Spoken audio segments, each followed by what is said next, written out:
Então nós temos que ter com Deus uma dependência de tudo que eu vou fazer. Eu tenho que perguntar para Ele se pode, se está certo, igual criança.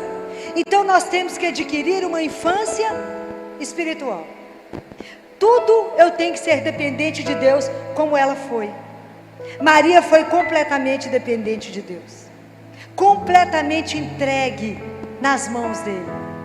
E a gente precisa aprender isso, essa docilidade de deixar Deus nos conduzir. Em 1969, um sacerdote procurou Madre Teresa de Calcutá. Ele era um sacerdote jovem, depois virou um arcebispo famoso. Chegou na casa de Madre Teresa e falou: eu queria falar com Madre Teresa. Aí as meninas que trabalhavam com ela falou: não tem jeito. Ele falou: eu não saio daqui se não falar com ela. Aí Madre Teresa veio, toda enrugadinha, com o tercinho na mão, pegou o sacerdote e assentou com ele. E o sacerdote ficou pensando: quando eu encontrar com ela, eu vou falar com ela assim: eu faço isso, de obra social. Qual que foi a pergunta que vocês imaginam que Madre Teresa fez para ele? Madre Teresa perguntou para ele assim: quanto tempo você reza por dia? Nossa, é a mesma pergunta que tem que ser feita para nós. Quanto tempo você reza por dia? Nós temos 24 horas no dia. Fala: eu faço o sinal da cruz, vou rezando o Pai Nosso no carro. Preste atenção. Quanto mais atividade você tiver, quanto mais cargo importante você tiver, mais tempo você tem que estar diante de Deus. É o contrário, é tudo o contrário. Então ele falou com a Madre Teresa assim: eu celebro missa todo dia, eu rezo o breviário e rezo o terço. Ela falou: isso é nada, meu filho. Ele falou: nada, irmã, nada. Nada, é muito pouco. Porque ela falou para ele: por que você acha que eu dou conta de fazer as obras que eu faço? Se eu não ficar diante dele e não me encher do amor dele, eu não dou conta de fazer a mesma coisa. E ela disse uma frase que eu queria que vocês guardassem no coração. Ela disse: porque, meu filho, sem Deus nós somos pobres demais para ajudar os pobres. Guardem isso.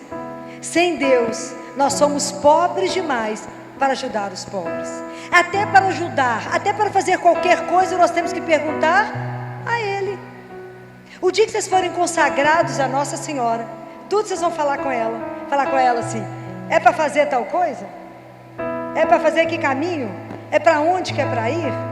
Me ajuda na minha caminhada de fé, me ajuda a ter tempo de oração. E esse trecho que Madre Teresa falou com esse menino, com esse sacerdote, está escrito aonde na Bíblia? Aonde? Está em Lucas. Aonde? Isso remonta a quem na Bíblia? Marta e Maria. Então, antes da gente ser Marta, que a gente tem que trabalhar, nós temos que ser Maria.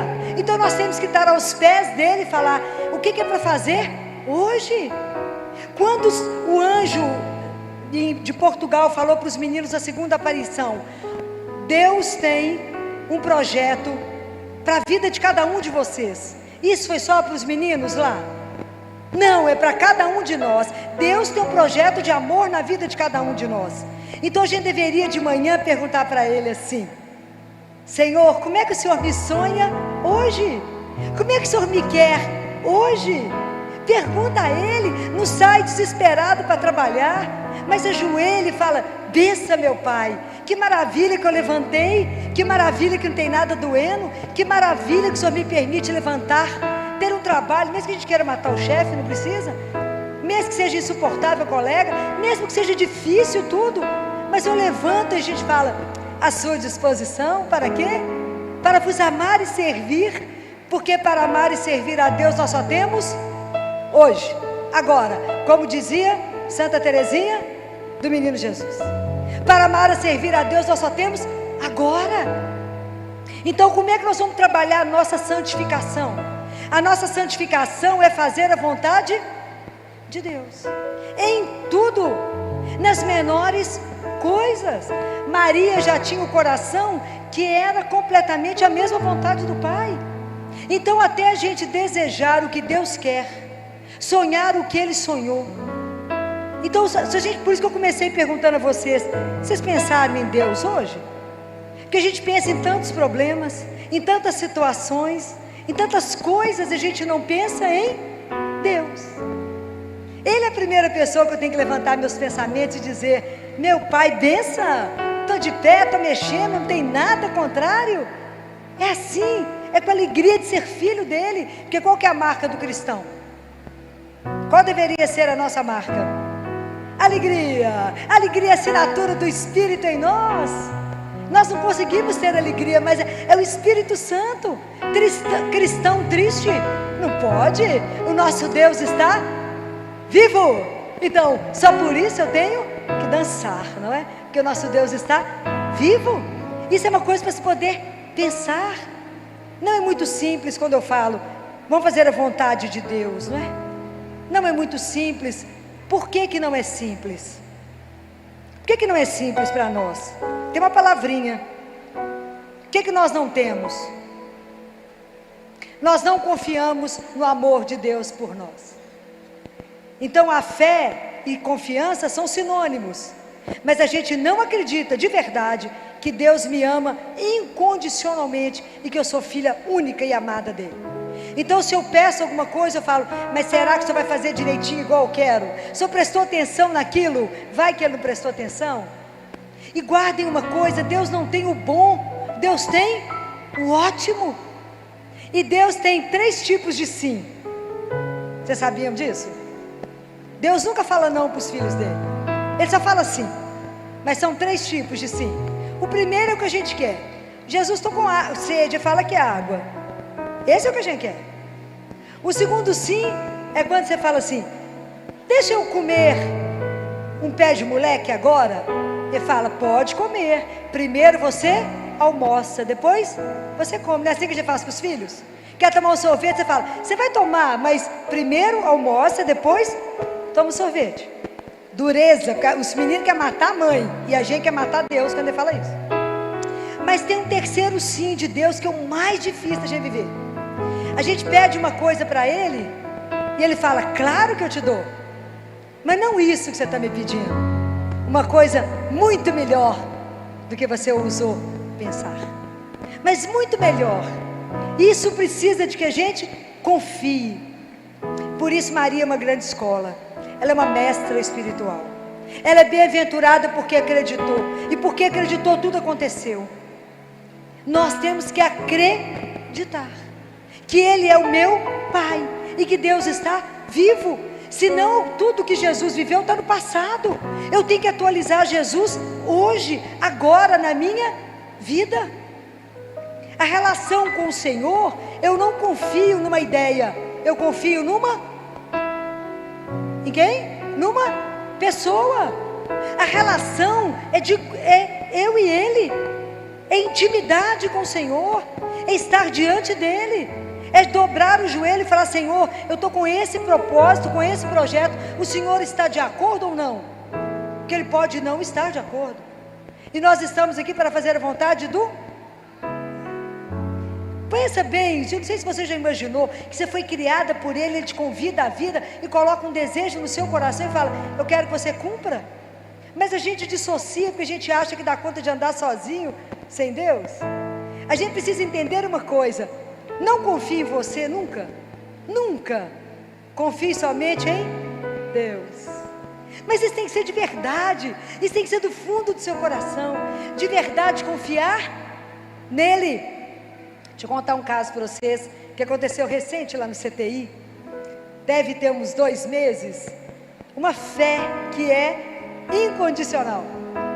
Nós recebemos uma criancinha de 5 meses, síndrome de Down, que veio de outros hospitais para fazer uma cirurgia cardíaca, e esse neném nunca tinha ido em casa.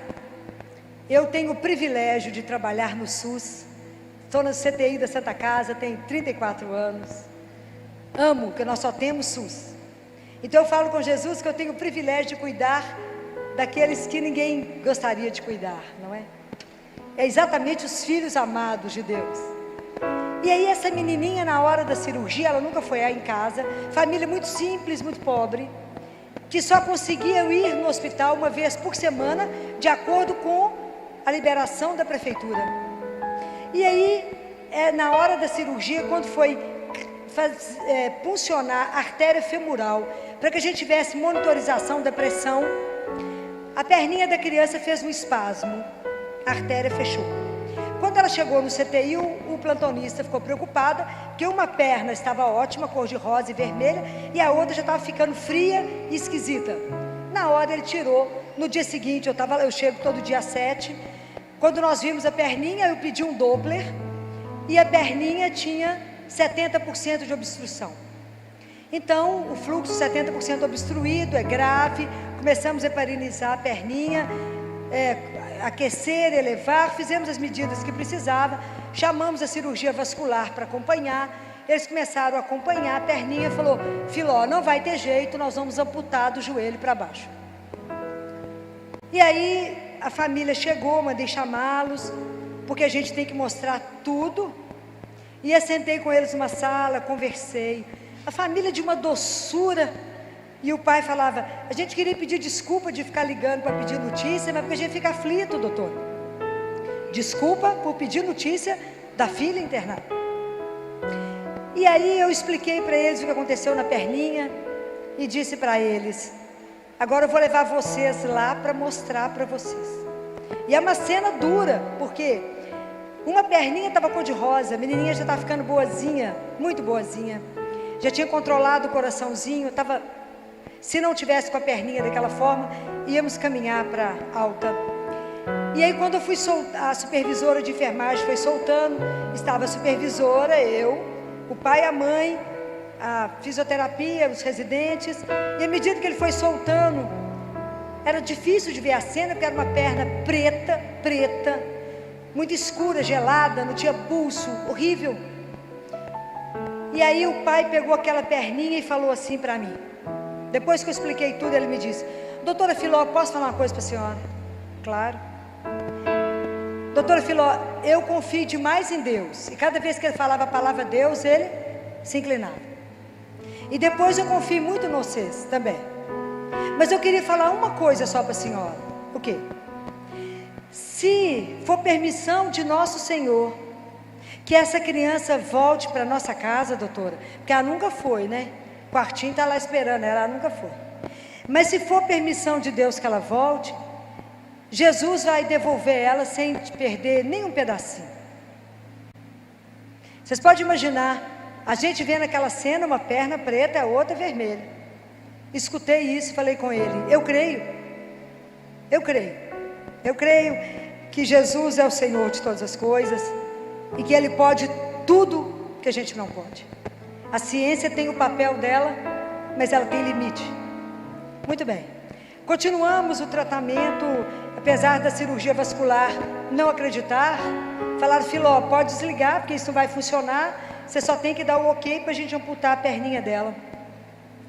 E numa sexta-feira eu estava em corrida de leito com um dos nossos chefes da comissão de infecção.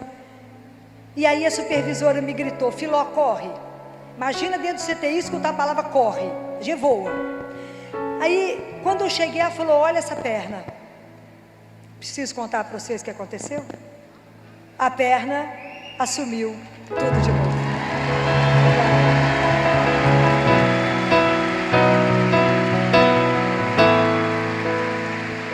Essa criança voltou para casa sem perder nenhum pedacinho, conforme aquele pai falou.